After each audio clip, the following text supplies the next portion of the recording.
Good morning students. आज हम सूचना लेखन नामक पाठ का अध्ययन करेंगे। बच्चों आइए शुरू करते हैं। सूचना लेखन।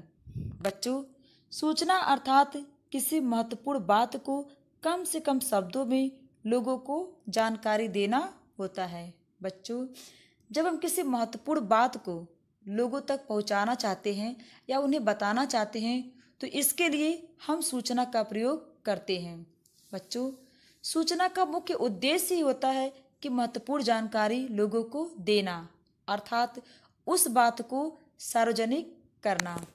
बच्चों सूचना कई तरह के होते हैं, जैसे किसी सरकारी आदेश की जानकारी लोगों को देना होता है तो हम सूचना के माध्यम से ही लोगों को सूचित करते हैं, या फिर किसी घटना की जानकारी, या फिर किसी विशेष अवसर पर लोगों को आमंत्रण करने से संबंधित जानकारी।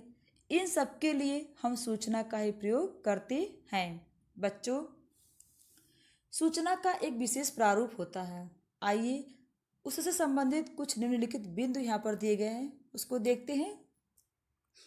पहला, सबसे ऊपर बीचों बीच संस्थान तथा संस्थान के अंतर्गत निर्मित कमेटी का नाम लिखा जाता है। दूसरा, दाईं ओर सूचना की तिथि अंकित की जाती है। तीसरा, पृष्ठ के बीचों बीच आवश्यक सूचना लिखी जाती है। चौथा, सूचना लिखते समय सरल किंतु प्रभावशाली भाषा का प्रयोग किया जाता है। पांचवा, अपनी बात को स्पष्ट शब्दों में कहना आवश्यक है। छठा, सूचना के अंत में उस व्यक्ति का नाम पद सहित अंकित किया जाता है जिसकी ओर से सूचना दी जा रही है। बच्चों आइए सूचना लेखन के उदाहरण देखते हैं। पहला देखिए क्या है। आवासीय कल्याण संस्था की पत्रिका के लिए संस्था के सचिव की ओर से सूचना।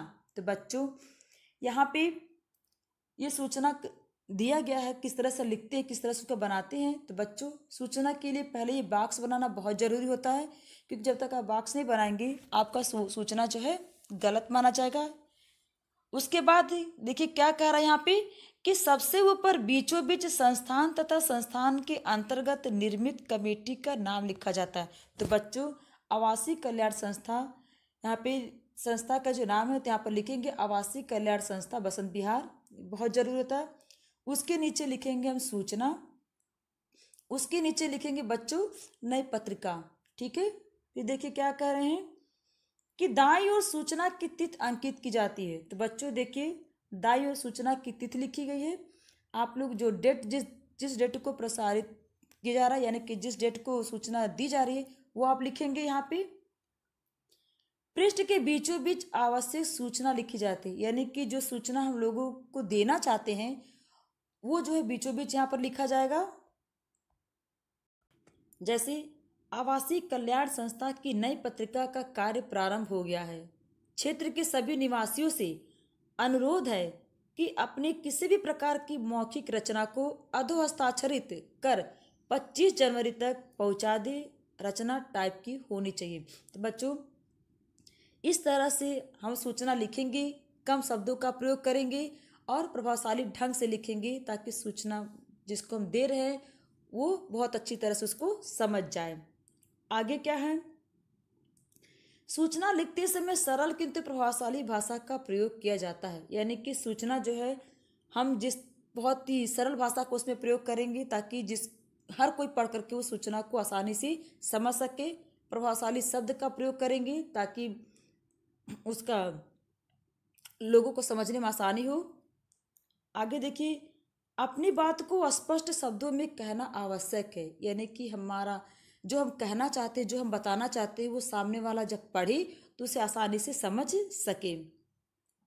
आगे सूचना के अंत में उस व्यक्ति का नाम पद सहित अंकित किया जाता है जिसकी ओर से सूचना दी जा रही है, यानी कि जो व्यक्ति सूचना दे रहा है, जो लोगों को सूचित कर रहा है, वह जो है उसका नाम पद के सहित अंकित किया जाना चाहिए। तो देखिए यहाँ पे सचिव की ओर से सूचना प्रेषित किया गया है, यहाँ पे लिखा है कि सचिव की ओर से सूचना लिखा है ना, तो सचिव का यहाँ पर डालेंगे कि सचिव का नाम क्या है, बीके पांडे, और सचिव यहाँ पर लिख करके उनका हस्ताक्षर हो जाएगा और इस तरह से अंत में हम ये लिखेंगे।